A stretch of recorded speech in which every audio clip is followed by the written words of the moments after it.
If someone began to talk to you like this, you would probably think that person is very annoying. But sadly, many musicians write this way. Hello everybody, welcome to Josh Dell'Aria's Musical Escapades. My name's Josh Dell'Aria, your host, and today I want to present a very simple but kind of difficult concept to implement, and that is writing like you talk. See, most of the music that we like tends to sound like the way we speak, so there's not a whole lot of difference between the way the music sounds and the way our normal rhythm of talking sounds. So one of the things that I think about a lot when I consider songs for the top 20 is whether they have what I call good flow. And what I mean by good flow is that you would put breaks and breaths in where you would normally put breaks and breaths in a sentence. And obviously most people would break or breathe in a sentence where there's usually punctuation or a separation of a phrase or clause or something like that. Unfortunately, I feel like many songwriters get so wrapped up in getting their music down right that they forget kind of the normal pattern of our speech, and they don't really think about that in terms of putting that into the song to try to make it sound good. And so you end up with things like this happening in your song. Get it off your chest and heave it on mine. Put the blame on me when, I can't find a way to fix all the damage you do. Yeah, so put the blame on me when, I can't find a way to fix all the damage you do. So you notice how the breaks she puts in there is not really what you would start to break off as regular speech. So if you really wanted to put in like more of a natural break in there, a better way to sing it might be like this. Put the blame on me when I can't find a way to fix all the damage you do. Something like that. Contrast that with this song. Drive my boat, drive my hook, pull it out and throw you back into the deep end. Oh, it's a lonely life. So there's stuff in there that's fast and kind of flows by, but the thing is, it's all in proper speech. Drive my boat, drive my hope, throw it out and pull it back into the deep end. And into the deep end you can say kind of fast, because you would say into the deep end kind of fast in normal speech. All those little phrases are said with the same kind of rhythm as you would say when you're speaking. Now, the other common issue that I find with musicians not writing like they talk is when they over-repeat things. And when you have over-repetition, it just means that you're repeating something too many times without any meaning to it. And here's an example of what I think is really over-repetition from Trey Anastasio's song, Sometime After Sunset. They all become the same. They all become the same. They all become the same. They all become the same.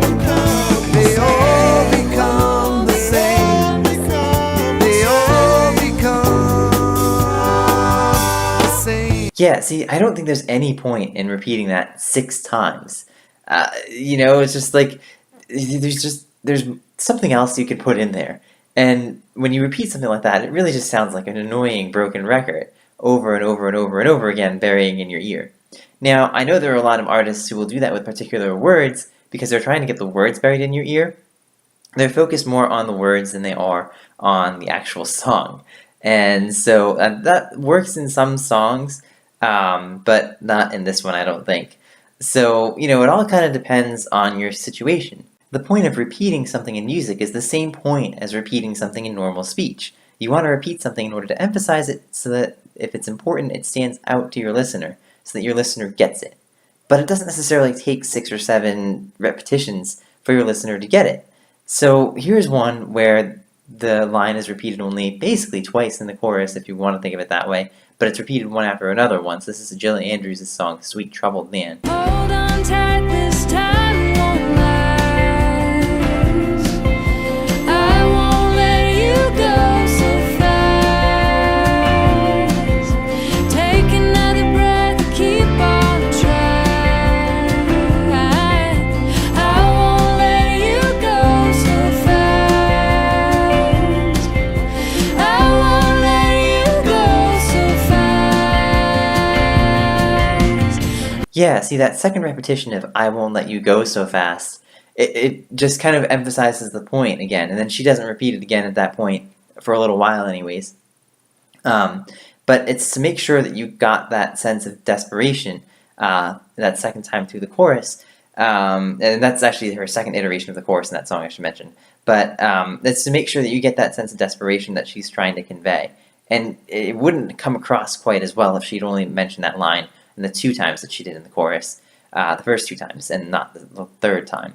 So there are definitely instances where repetition has a point, but where it doesn't, it really doesn't belong, and it just starts to sound like an annoying broken record over and over again. And I guess the other good tip that I can kind of give you guys too is that the more subtle you can make a repetition, the better it generally is. If you kind of like put it out there for everyone to hear it and you make sure like it gets heard over and over and over and over and over and over and over and over again, it obviously pops out and sounds annoying. But if you can kind of hide it a little bit,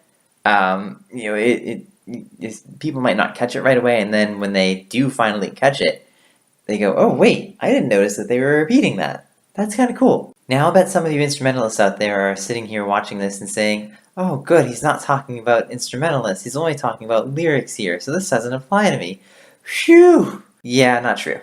Even if the song's instrumental, it's still trying to convey a message, and it still needs to convey that message with the right rhythms and the right tones and the right everything. So instrumentalists, I'm going to play a piece of a solo from Audrianna Lorena's Crop Circles, and you tell me if you think this is a good piece of a solo.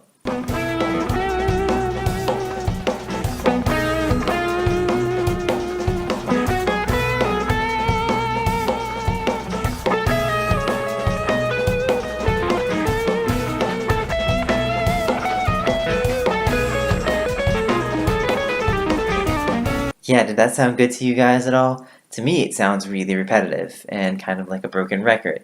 It feels like he's kind of having trouble, the lead instrumentalist is kind of having trouble inventing new things as he's going along, and he tends to stick and repeat a lot of the things he had done in that solo. So it basically sounds like he had come up with like 3 or 4 ideas, and that was it. So, all that repetition didn't really help serve him. So let's instead listen to a piece of a solo from Joe Satriani's Keep On Movin'.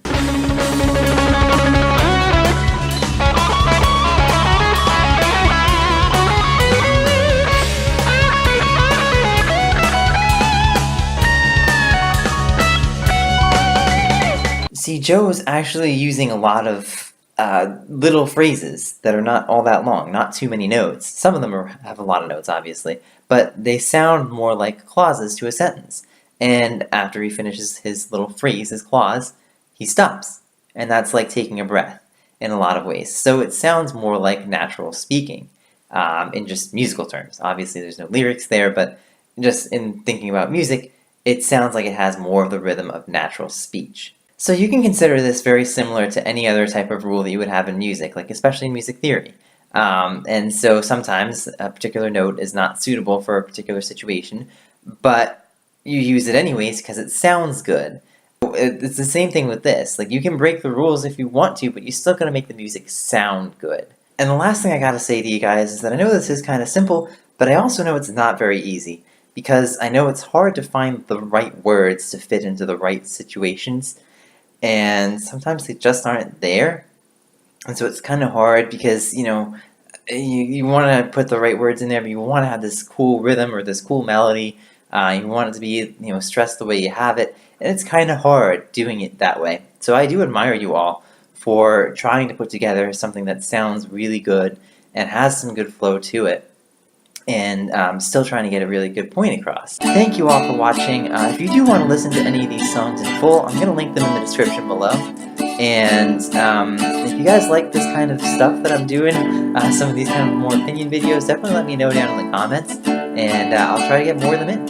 And if you or anybody that you know has released music in this year, 2018, definitely send it my way. Either leave it in the comments below, send me a Facebook message, facebook.com/JoshD'sMusicalEscapades, or send me an email here at joshdell'Ariasmusicalescapades@gmail.com, and then I will be happy to give it a listen and give it a shot at that top 20. Again, thank you all for watching, and until next time, go make great music.